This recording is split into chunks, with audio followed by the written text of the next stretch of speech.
The womb is magical in the way that, like, yes, it holds pain and imprints and trauma, but also it has the capacity for sensuality, for sexuality, for pleasure, for joy, for intuition. When they regularly cleanse their womb through their menstrual cycle, specifically in the bleeding phase, and also through womb clearing and womb reclamation, there's more joy to be found, there's more pleasure to be found. You've basically like released the stagnation, and so your capacity to feel is enhanced because you've wiped the slate clean.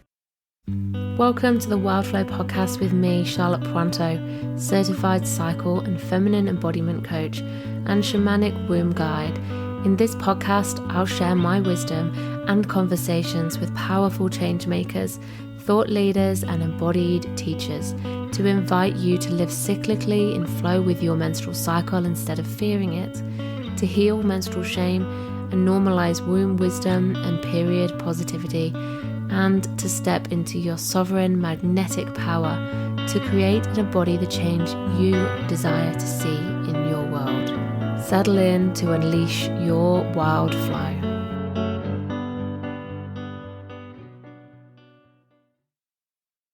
My guest for this episode is Shoshana Sadia. Shoshi is an empowerment mentor, menstrual cycle educator, certified consciousness coach, and holistic health coach. Their work is centered around balancing the feminine and masculine principles and breaking the stigma around all things menstruation and womb health to emotional empowerment and pleasure. Shoshi is dedicated to helping women discover their fullest potential and live an abundant and vibrant life. They believe that every woman has the power to dive deep into their body, sexuality, and pleasure, and work towards self-healing and greater spiritual knowledge. Through intimate one-on-one guided mentorship, workshops, and group programs, Shoshana helps women to embark on a journey of self-love and soul learning. And in this episode today, we had a really rich, delicious conversation where Shoshi shared her journey of reclaiming their womb space as an energetic center, how they released all of past traumas and betrayals, and the process of reclamation, what it brought up for them, and how through this process they were able to connect with their sensuality, sexuality, creativity, intuition, sense of self and sovereignty. I hope that you find much magic and medicine in this episode as you tune into learning about ways that experiences and energy can block the womb and shut us off from our vital life source and our creative essence. Okay, welcome Shoshana to the podcast. It's really lovely to have you here. I'm so looking forward to talking with you today. How are you? And if you're happy to share, just whereabouts in your cycle you are. Just would love to hear if you have a menstrual cycle, where you are today and how that feels for you right now in your body. Yeah. Okay. So I'm doing very well in spirit. Physical energy is a little bit low because I am experiencing some symptoms of sore throats and common colds. So not feeling 100% physically health-wise, but still very excited to be able to have a genuine, authentic conversation with you, to see where it lets us lead, to hopefully inspire and educate and, shine some light for other people who with periods or even without periods who may be listening. And where am I in my cycle? I'm at day 17. So, I'm not quite, for me, in that premenstrual energy.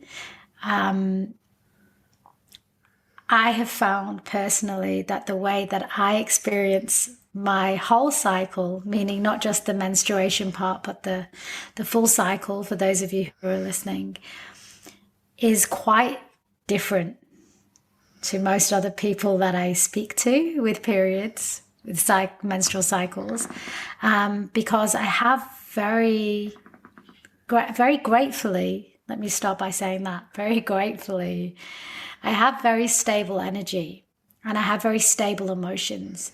So I don't experience the inner seasons, so to speak, if we were to use that as a framework or a blueprint, that vastly different from each other until I'm at the very, very tail end of premenstrual into the bleeding, so that luteal in autumn into the descents of winter. Then I really start to feel, but up until then, it's like my body like loves to do high intensity exercise, like even on day 24, 25. And it's like, I listen to that because it's like, I have the energy. I'm not forcing the energy. I'm not pushing the energy.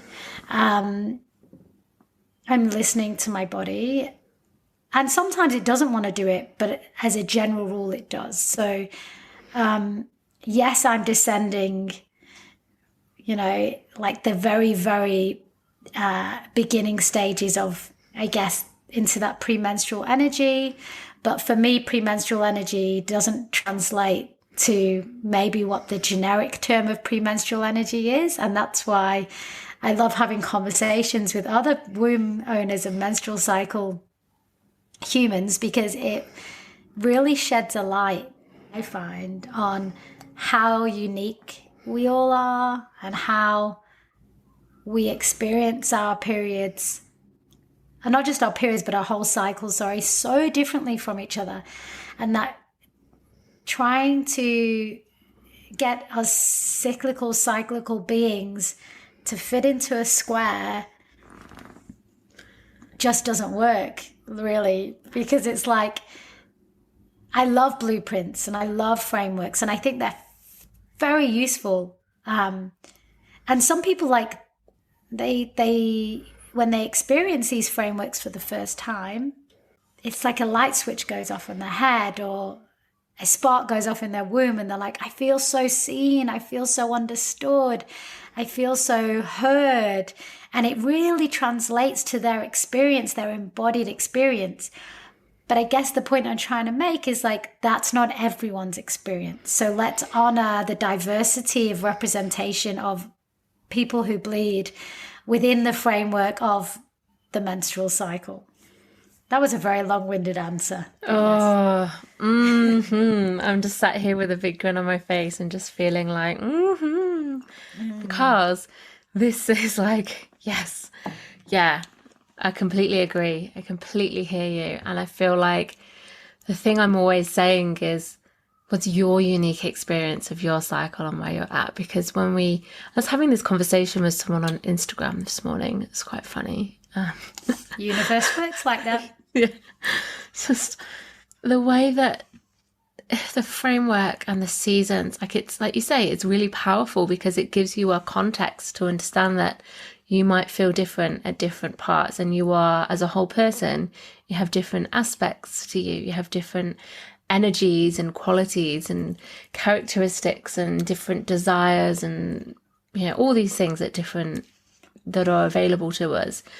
And to consider that they might be connected to your menstrual cycle experience and show up for you at certain points. But when we start to see it as black and white, like, I feel like it's a very, it's the female gender has been for so long been told you have to fit into a box and fit it perfectly to be acceptable. And if you don't fit it perfectly, like, you're not good enough, you're not useful, you're not valid, you're not beautiful, you're not worthy. And so we are so inherently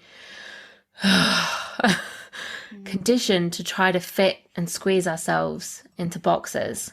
And, like, we don't need something that's supposed to be essentially like a feminist thing, empowering through the menstrual cycle, reclaiming through the menstrual cycle, to then let that yet be another thing that we are beating ourselves up with and trying to force ourselves to be right or wrong, worthy, unworthy. It's like, can we not just do that? Can we have this conversation about, this is an invitation. You might feel like this, you might not. All is just as valid as the other. And I love that you know that your menstrual cycle generally feels a bit more even, and you know, you listen to your body, and you can do the things that, you know, I guess classically, you know, textbook, like, don't do high intensity activity in your premenstrual phase. Like, you should be doing this. And it's like, well, it feels good to your body, so you're doing it. Like, hell yes. Can we get more of that sovereignty in knowing our bodies, knowing what we need, and making decisions for ourselves without it needing to be or being externally validated. Like, yes, more of that, please. So thank you for saying that and sharing that.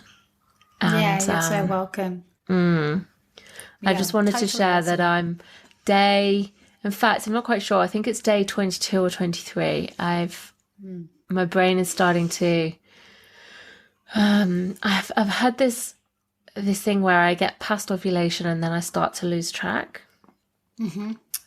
Because I've had so many cycles where I haven't ovulated, and they've been such long cycles that I've got this pattern of getting to the end and being like, oh, I've lost track, I've lost interest. And it's a real invitation for me to keep coming back and noticing and tuning in and being present with it. And this cycle has been different again to last cycle, where I didn't ovulate, and I'm feeling like mid luteal phase. Like, I don't know if I think it'll be, you know, into the 30s, day 30 perhaps, before I bleed, but starting to feel this shift in energy. And until now it's felt like just this rising kind of momentum, like this wave has just continued, and I've just still been feeling really like in a really good flow, and just feel everything still felt quite beautiful, I think, and I felt like there's this rich possibility in the air, and it's just had this sort of, you know, what I think some people might know as or experience as being a kind of typical inner summer ovulation feeling for them, knowing that absolutely not everybody feels that way. But for me now, I'm just on this, like, I'm feeling tired today. I'm feeling these energies and emotions surfacing, going, hey, remember me, I'm here, I want you to listen and connect with that. And so I love that you are here. I'm grateful that you're here even though you're not feeling your best. And I'm here, not at my quote unquote best either. And we're just human beings, just owning it, just embracing exactly where we're at, and not trying to put on a shiny persona.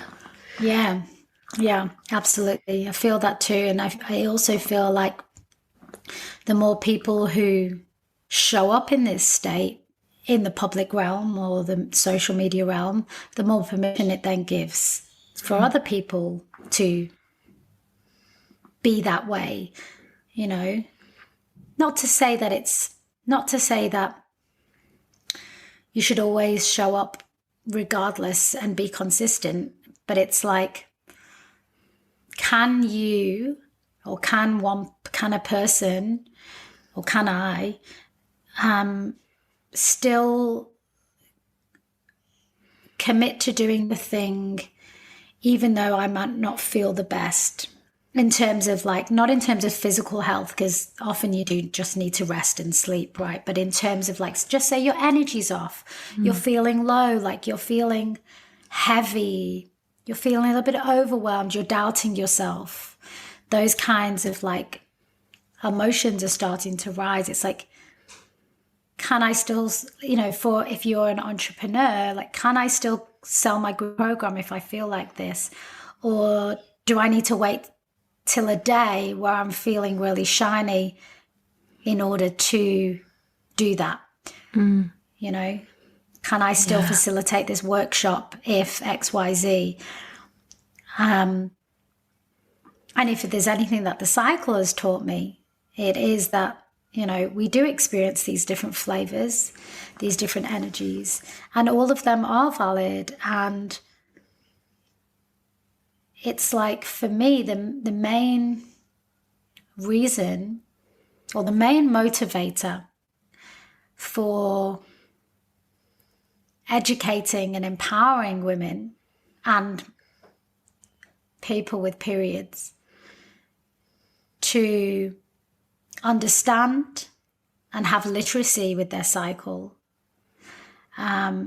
is really to bring in more self-compassion. Like that's my motivator. And what I find sometimes, and I find it very interesting, let's say the word interesting, is when people like really push, let's say other people who are in this field, menstrual cycle educators, menstrual womb witches, however they identify, or maybe they identify with many, who really push the agenda of like,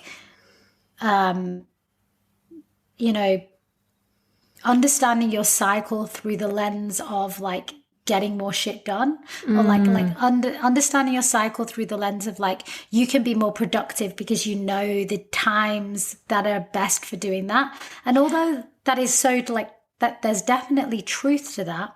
It's not false, but it's like kind of missing the point. It's not the whole point.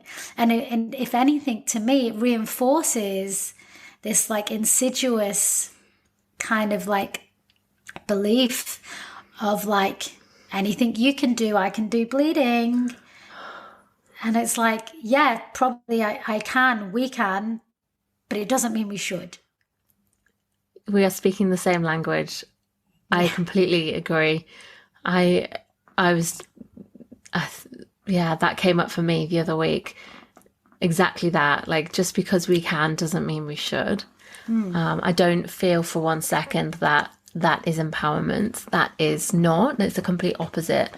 I think the fact that, yes, like you say, we might be able to, but that's completely contradictory against the point of what we're actually working towards. Like, the cycle teaches us that rest and integration, and that, even that fallow period of like finishing something and not knowing what's next and just letting it be, as well as, all the creative, the planning or whatever, all of that. It's all, our higher moods, our lower moods, our anger, our grief, our sadness, as well as the joy and, ecstasy that we can feel. All of it, like every ingredient is necessary to get the whole.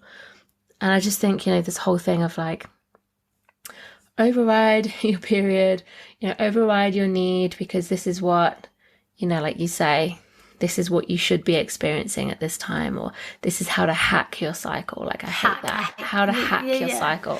I know, because when you think about the word hack, the connotations is to remove a limb, or to dismember. Yeah. And it's like, I don't want to dismember any part of my cycle or remove any part of my cycle. The part of the cycle is all encompassing. So to remove a part of it really is going against the very essence of what the cycle is. It's like, it's taking all the ingredients of the cake and then just like saying, oh, only the flour's important. Yeah. Yeah.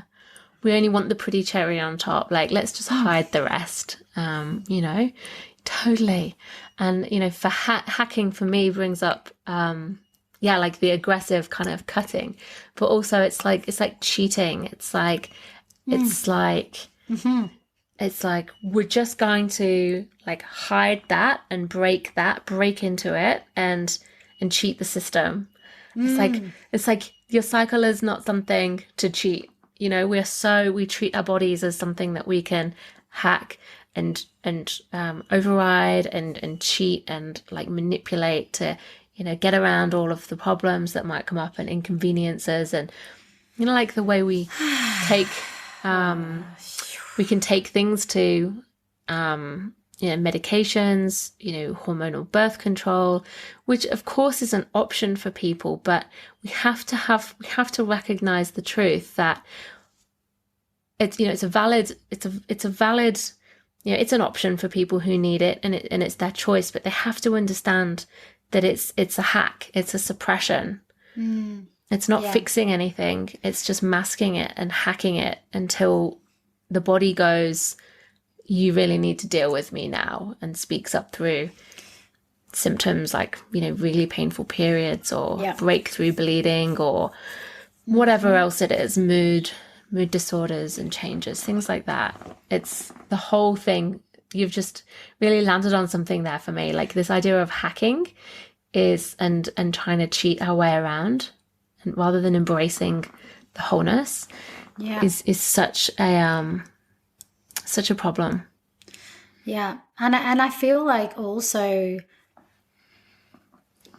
for people who do want to go down that route, that for me, where I feel like shitty at the system is that people aren't making informed educational decisions, because unfortunately allopathic medicine doesn't really offer you informed consent, like informed education. So it's like they're making decisions with only like just a fraction of information and none of the repercussions. Like, if people are making really well-informed decisions, fine. I'm all for everyone's sovereignty, and I'm never, is it my place to shame somebody for what they choose to do with their body? Absolutely not. It goes against every fiber of my being. Yeah. But I feel like the systems and the structures are set up in a way that are very disempowering in a way to people with periods and people with wombs, because it's all has been in the past very much based on a patriarchal system, down to like, even with C-sections. Like, I've heard of people like that obstetricians like wanting to book them in for C-sections because it works with their schedule. Like, to me, that is just, I don't have words for that. I don't even have words. It hurts. It actually hurts me. Like, I feel that energy in my throat, my chest, and it's horrible. It's not something that I want to experience, but I feel it because I feel the collective suppression of our, not necessarily our rights being taken away in this modern day and age, because we definitely have way more rights. But where it's come from, it's still got a long way to go, I guess, is what I'm trying to say. Yeah. I feel like we've been given rights, but ultimately it's still in service of patriarchy. It's like, here, have a little bit, but only because it suits us. Like, here, you can have a C-section if that's what you choose to have, but only in a way that serves us. And you can have, reproductive rights in this country, but yet the power is still very much in the medical system, in the way that we're not. You might get a leaflet with some medication that tells you, P.S., these might be side effects, but it's not giving you the full picture and all the information and alternatives and, long-term impacts in, beyond just short, these very specific physical side effects that may or may not happen. It's not the whole picture, and it's not the whole impact. So, big conversation. Huge conversation. Well, I'd love to ask you. You are an empowerment mentor, menstrual cycle educator, and a certified consciousness coach and holistic health coach. I'd love to hear a bit more about the work that you do and how you came to, what your journey was, what brought you to do this work, what called you here. Yeah, a bit of an unconventional route. simultaneously, or not exactly simultaneously, but very shortly after, from womb work, got into menstrual cycle awareness. So I was in a emotionally abusive relationship for quite some time. And when that relationship started to deteriorate and come to an end, there was a lot of infidelity, there was a lot of betrayal, there was a lot of pathological lying, there was a lot of manipulation. And as it was ending, as I was processing everything and understanding what everything was and is, I didn't have any frame of reference for emotional abuse, psychological abuse. I didn't know what it was. So I was trying to piece all my sanity together. But what I did know and what I did feel was like absolutely cut off from my sexuality. Like I just felt so numb, so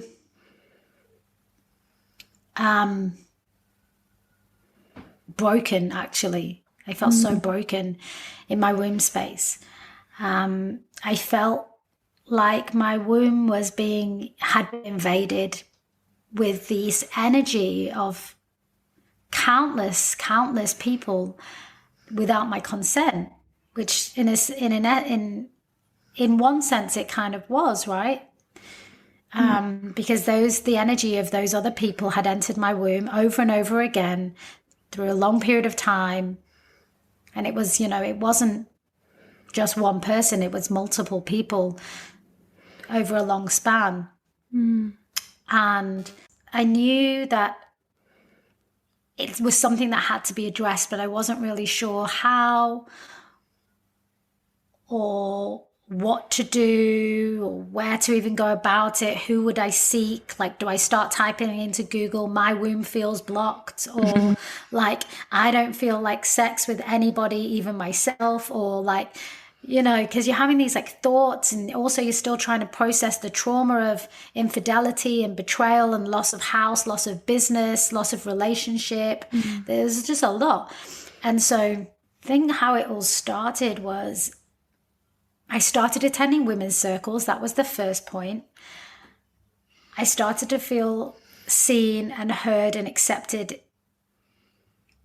And that was kind of like, I started to develop a safety with other women when I had felt very betrayed by the masculine and the feminine, actually. Yeah.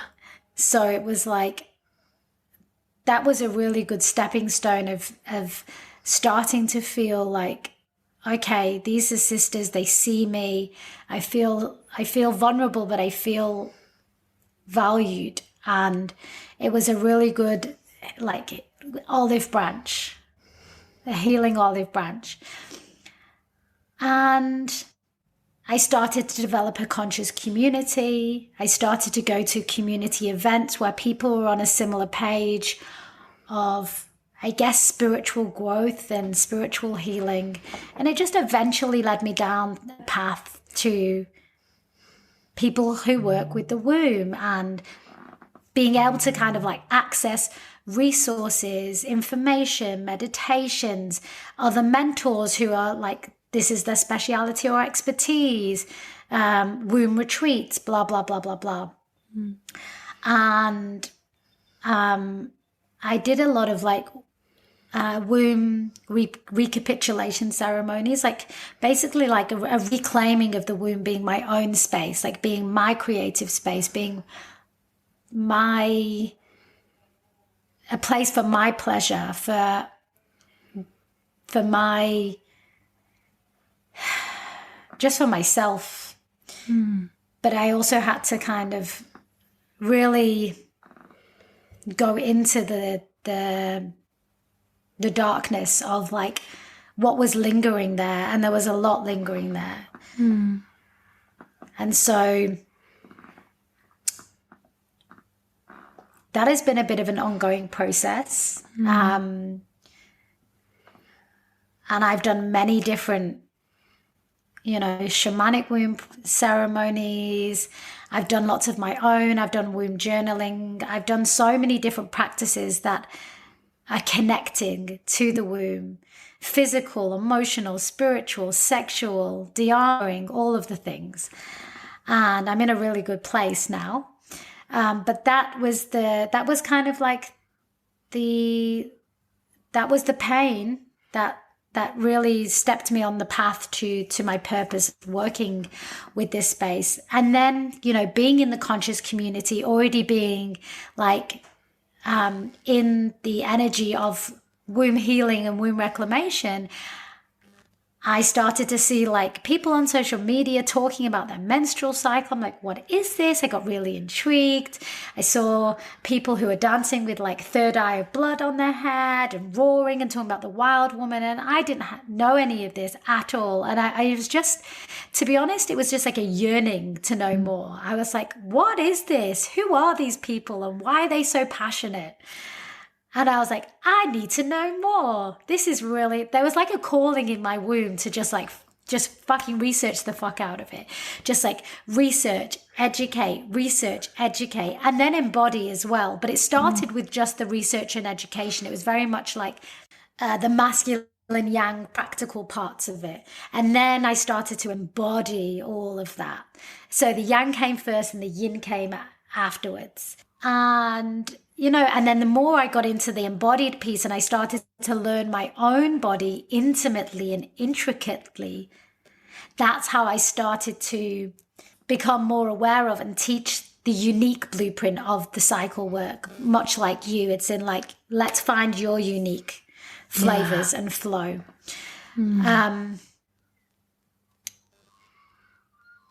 And I also did have some struggles with menstrual cycle. Like I had the IUD non-hormonal coil in for quite some time, which did cause repercussions in my physical health for sure. And at some point I had very painful periods. But for the most part, I'd had a pretty like, what I would say like flowing, or like I hadn't run into too many challenges with my experience of menstrual cycle, of my menstrual cycle throughout my journey. So I didn't come from this place of like, I was on the pill for years, I was fainting, or I had endometriosis, or my periods were so painful I couldn't think or go to work or any of that. And it just led me into this work. It was more like this just divine curiosity spark from my womb. After already being in that womb space, and like just a yearning to like deep dive head first, or should we say womb first? Womb first, love it. Yeah. Oh, thank you for sharing your story. I think it's so interesting to hear like what draws people in. And yeah, you're right. I do hear a lot of, discovering the cycle after being on a hormonal contraceptive, and then realizing that that's what it was for me as in part. And part of it was, for me, it was when I was first starting to think about like having kids. And I was like, well, I need to take myself off this and then start to understand what is this whole thing? What? It was so foreign to me. And that was the start of the path. But really hearing for you that this is been more of a journey of womb healing and reclamation and cleansing and reclaiming, it is your own center. And you mentioned in there that, you said you were like, how do I Google my womb is blocked? Yeah. Like, I just want to ask you, like, how did you know your womb was blocked, and what did that feel like or manifest like? You mentioned there that your sexuality had just completely gone. But kind of what were the signs for you? Like if somebody was listening who was like, like maybe that's a thing for me too, but don't know. I'd love to know what it was for you. Yeah, interesting. So when I feel back into it now, my sexuality and my womb was blocked in that relationship towards the end. And towards the end of the relationship, the last year and a half. And it's not that I'm making this part of the realization now. I've done a lot of self-discovery, but I didn't feel safe. And of course I didn't feel safe if my fiance was around the world sleeping with other people and then sleeping with me whilst we were trying for children. Of course my heart didn't feel safe. And even though my brain didn't understand that, my yoni was like not opening, because some level of me knew that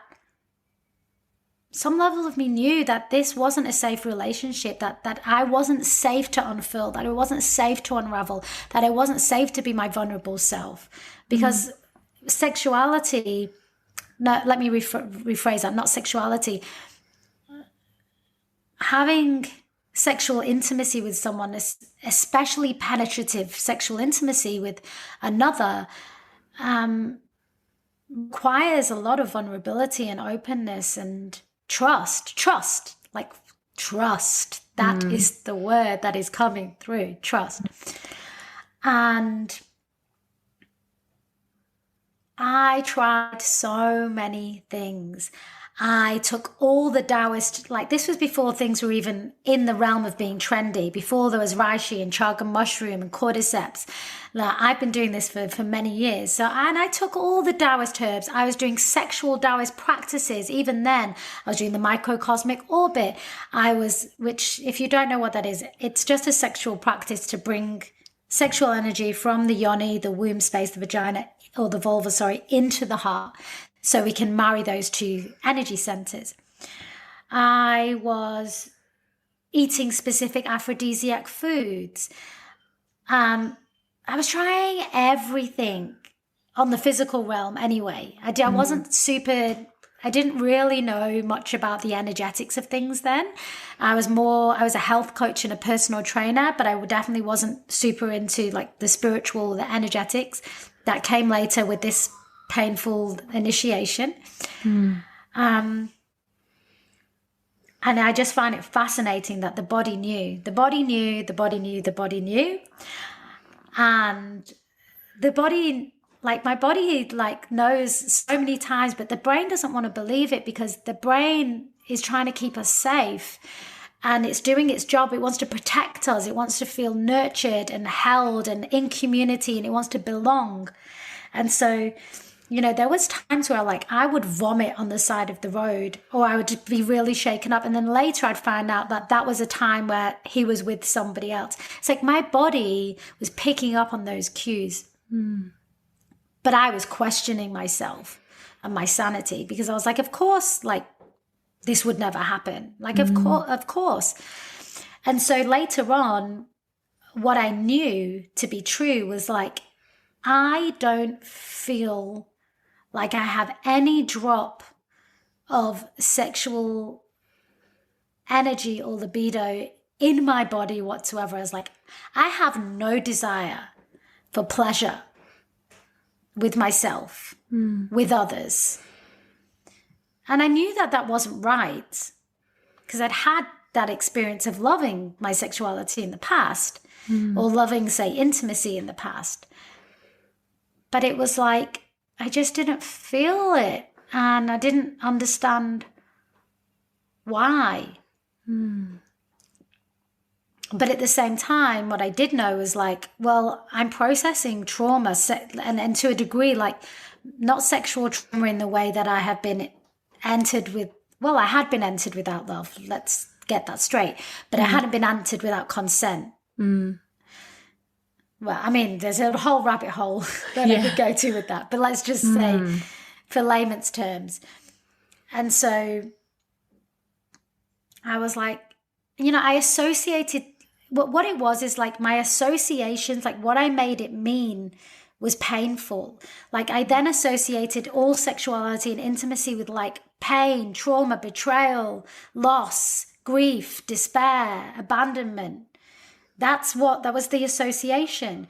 So of course it's going to be hard, but it's like I couldn't let that go on forever. And so it was like, okay,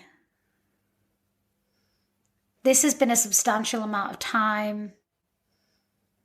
And I guess what it felt like was like, not only did I not have desire for myself sexually or others, but I also felt blocked creatively. And I knew a little bit about the energy systems and the chakras. And I knew that there was a correlation between creative energy and sexual energy. And so pieces just started to drop.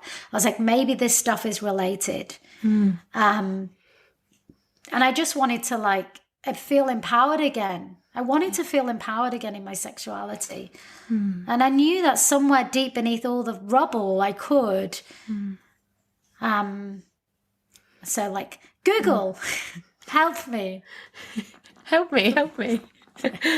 Oh, thank you for sharing. I just really I hold you with what you've shared, and just thank you. Holding you with love. Thank you. I love what you were just mentioning there about the womb, being tied in with creativity as well as, as pleasure, like sexual pleasure, but pleasure in general.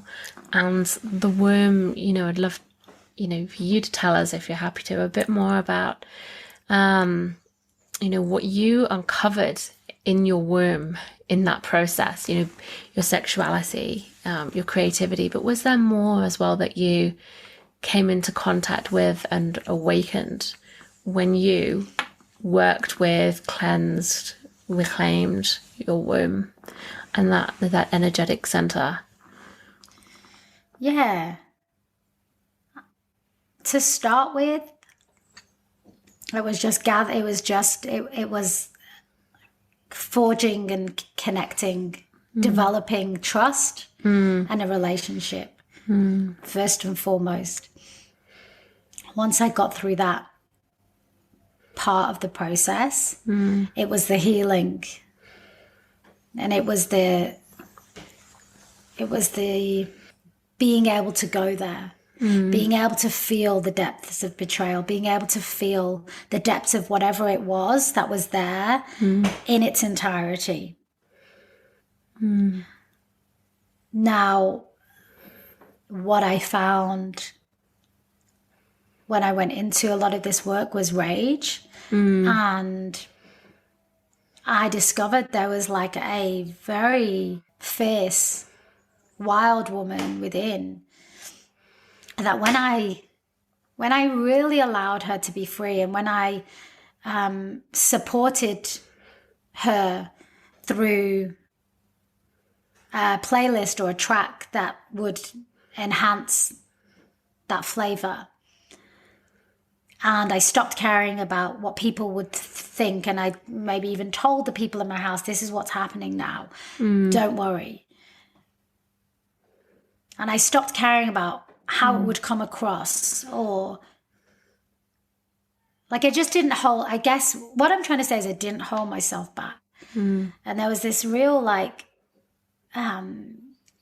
fierce but also protective, and like this lioness came out, and she's still with me.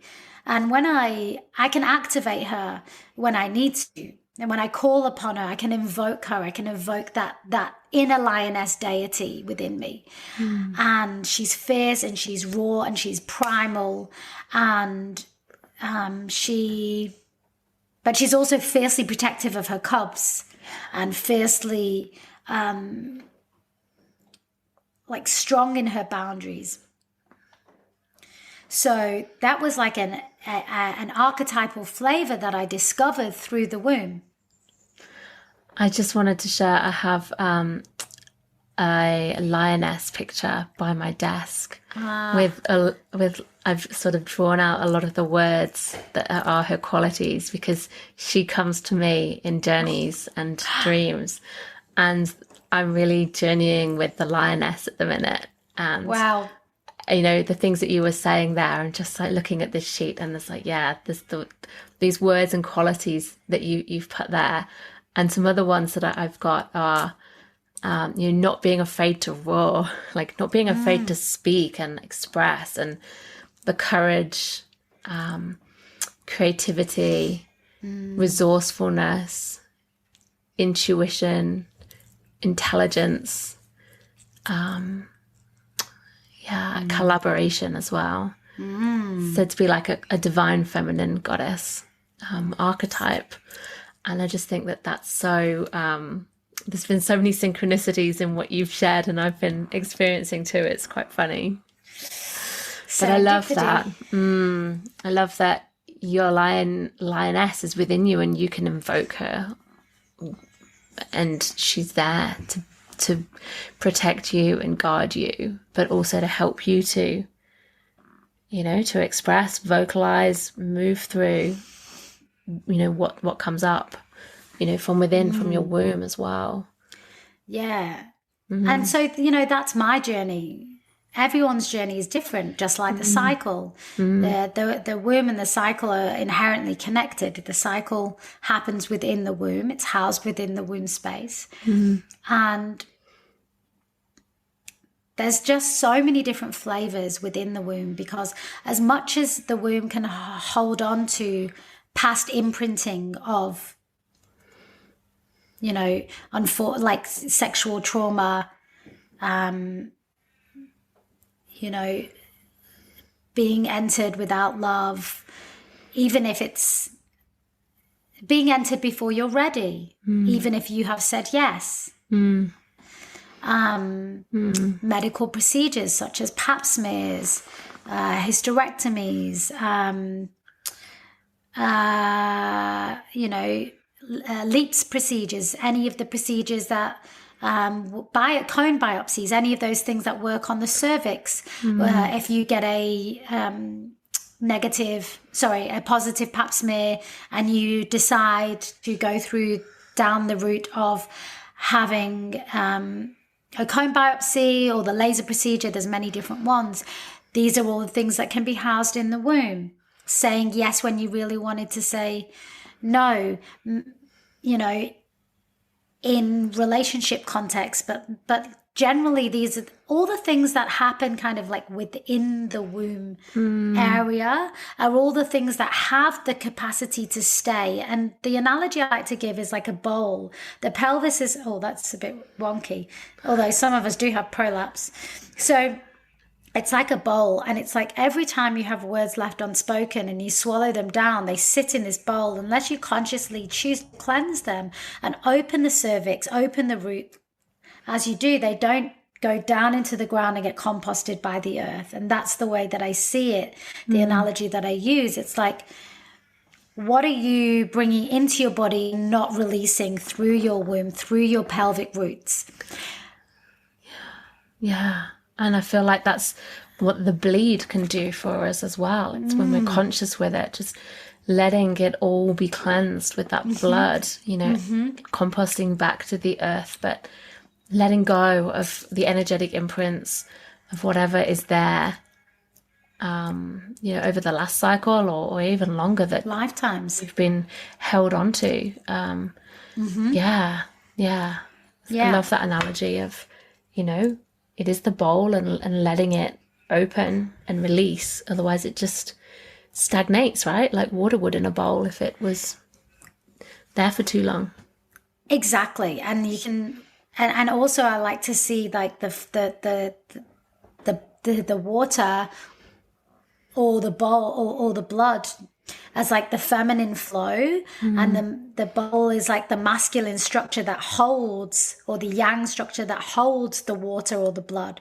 And the both of them need to work in union together in order to release and recreate newness, new life, plant that seed so freshness can start. So that the womb is magical in the way that, like, yes, it holds pain and imprints and trauma, but also it has the capacity for sensuality, for sexuality, for pleasure, for joy, for intuition.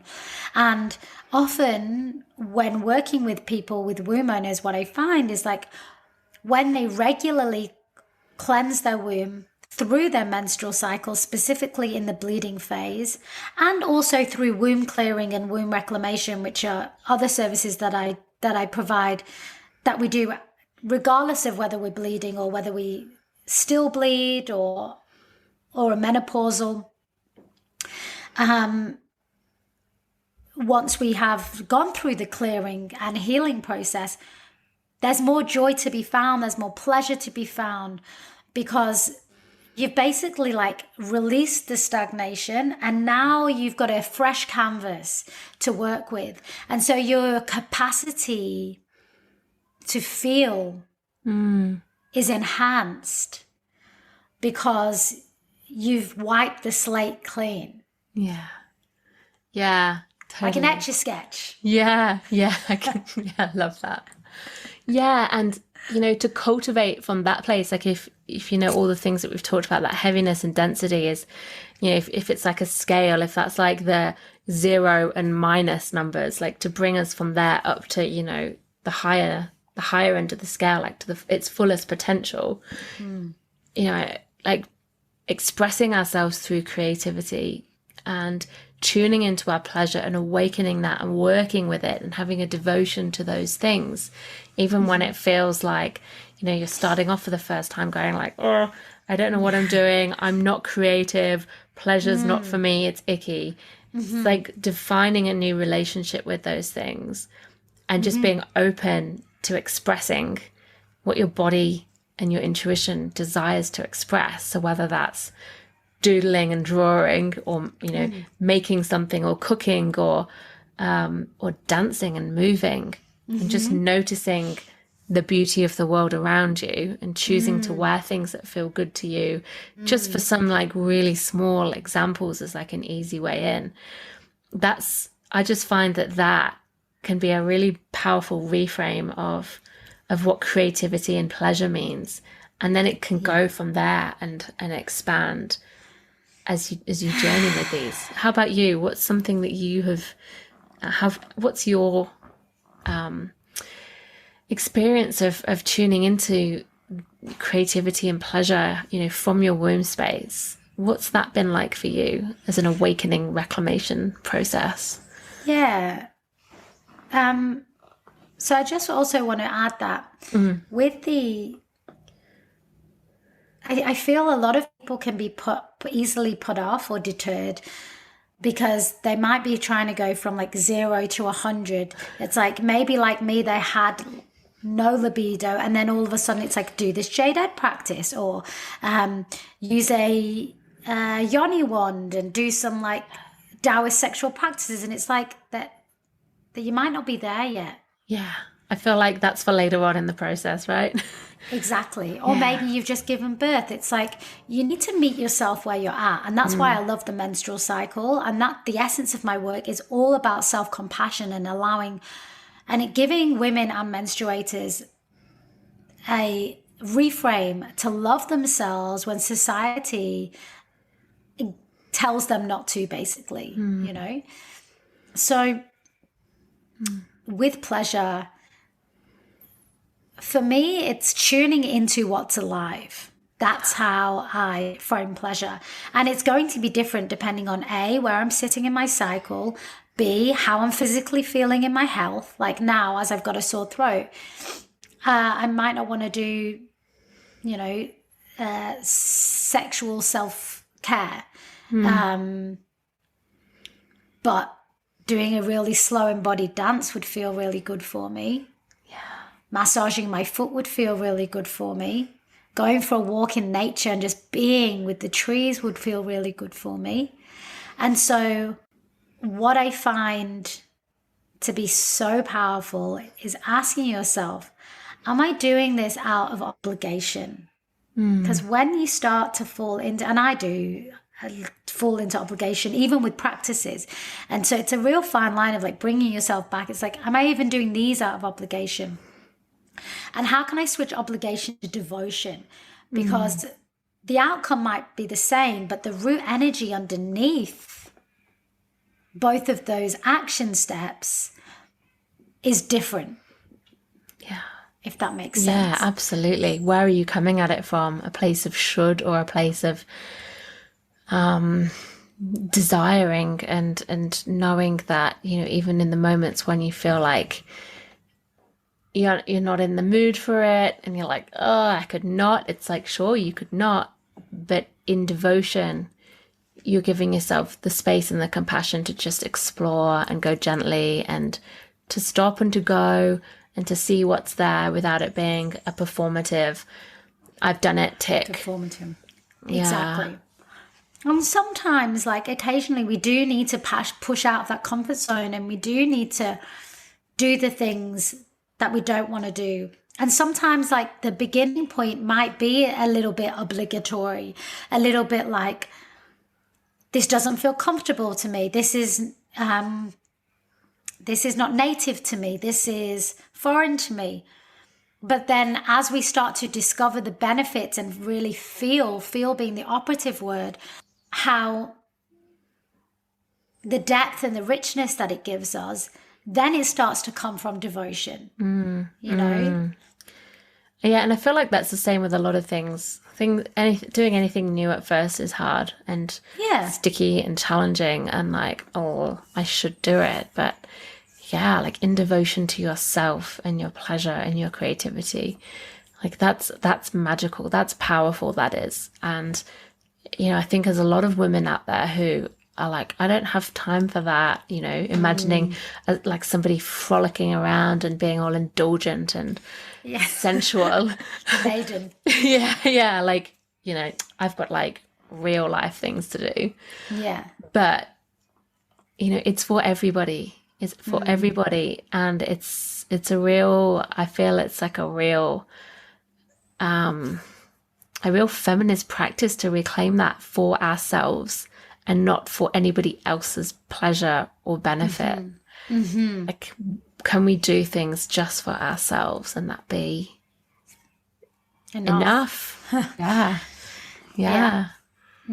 absolutely. Yeah, it's also a big one. Absolutely. Yeah.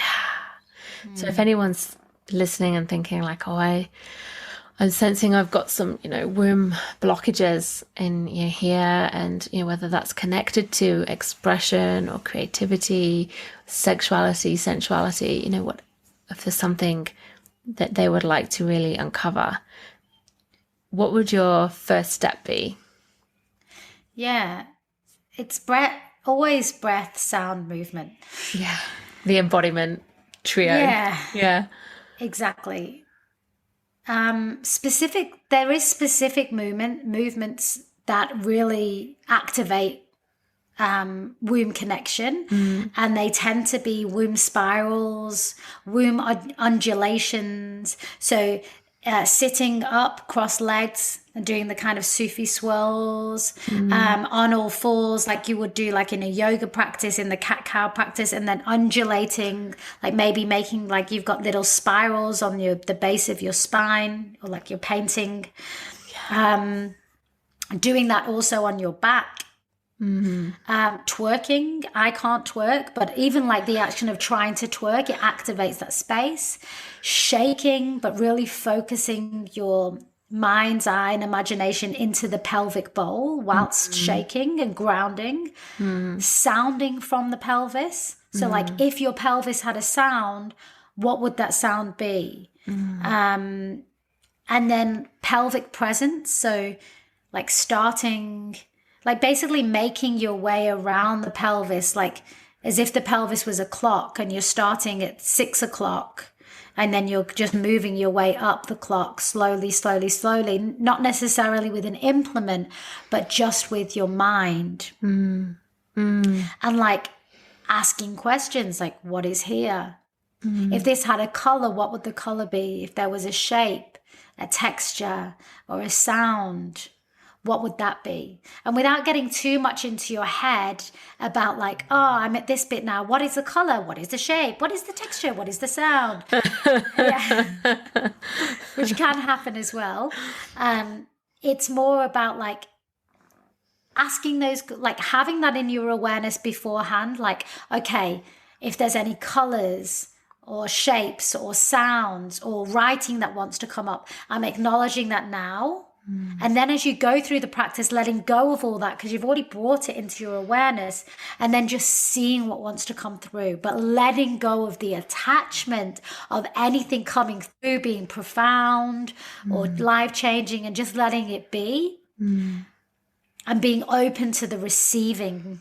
Like, because the womb is a receptive vessel, right? It receives energy, it receives penetration, it receives the imprints. Like, it's a receptive vessel. And then it holds babies, it gestates, it holds creative seeds in the ovaries, which then break down into the fallopian tube, and then,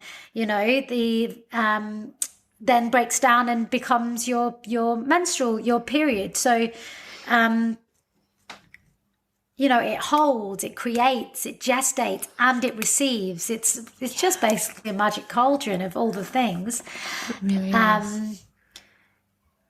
But I guess like the first thing is like connecting and just finding practices that like don't feel like, if you were to have 5 practices, one of them being a sound-based one of them being a movement-based one of them being more of a meditation, like, go out there, find someone who you resonate with. There's free resources on the internet, and just find something that speaks to you. I'm going to try this womb meditation. Cool, start there.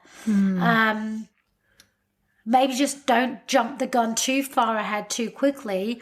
Find something that meets you where you're at, or is just a little bit past your comfort zone, and just start the process. Yeah, I love that. Thank you so much.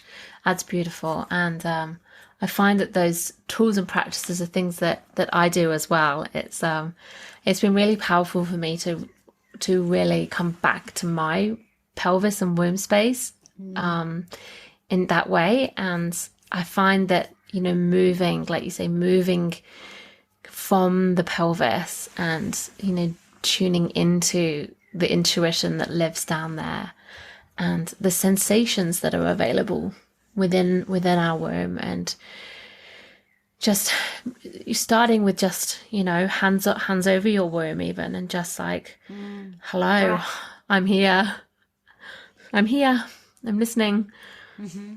Super simple, just first way to then do anything with the womb. There's so many beautiful resources, and on that note, I would just love to ask if people wanted to find you and work with you or find your resources. Your website, it's shoshanasadia.com, isn't it, your name? Exactly. Yeah. And your Instagram, what's that? The Instagram is Shoshana_Sadia. Okay. So my first name and my surname with an underscore in between. Okay, beautiful. And is there any other links that anyone can find, anything you have done, anything you have on offer? I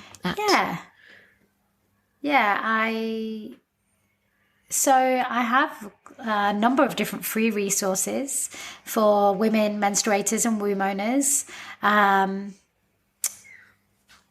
Various meditations, and also lots of guidebooks on connecting. I've got a womb connection guidebook. I've got a reconnecting to your feminine energy guidebook and meditation. So yeah, those 3 things are free gifts. And then at the moment I'm launching a 9-week live course called Magnetic Woman, which basically dives into the womb wisdom, the menstrual cycle education, as well as unraveling the patriarchy and the inner patriarchy, our sexuality, our sensuality, our magnetism, and much more. So that you'll be able to find that on my website, but the main place I hang out is Instagram.